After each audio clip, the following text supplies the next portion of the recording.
Kemudian jika ditemui tanda-tanda seperti anaknya tidak respon, mendengar suara yang keras-keras, sebaiknya diperiksakan ke dokter THT apakah ada gangguan pendengaran atau tidak. Kemudian untuk pemakaian earphone atau headset sebaiknya jangan lewat atau lebih dari 1 jam sehari, dan untuk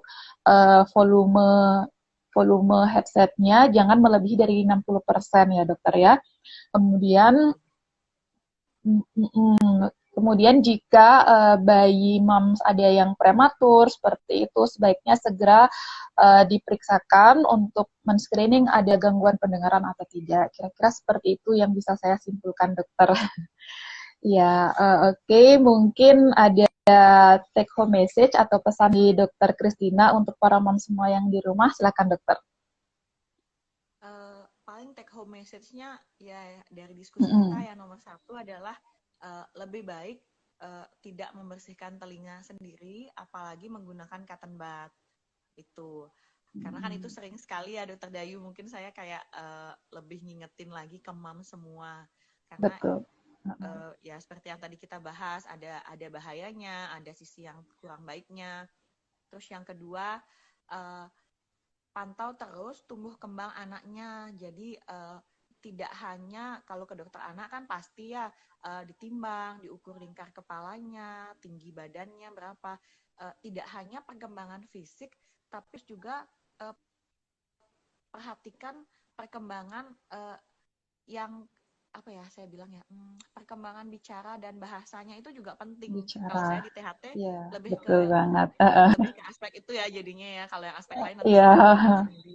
Jadi perkembangan bicara dan bahasanya itu harus jadi perhatian, karena moms itu seandainya Betul. nih kita tidak periksa, misalnya tidak melakukan universal newborn hearing screening seperti yang tadi saya bilang, misalnya di tempat moms susah cari dokter THT, atau misalnya nggak ada fasilitas untuk alatnya yang untuk periksa screening itu.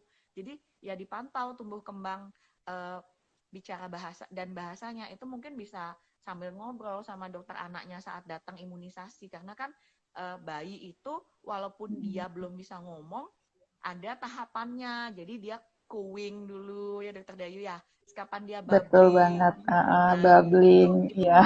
itu istilah-istilah sih ya mams ya, tapi itu sebenarnya adalah salah satu ciri bahwa anak kita itu pertumbuhan dan perkembangan bicara dan bahasanya itu tidak terganggu. Itu cara sederhana.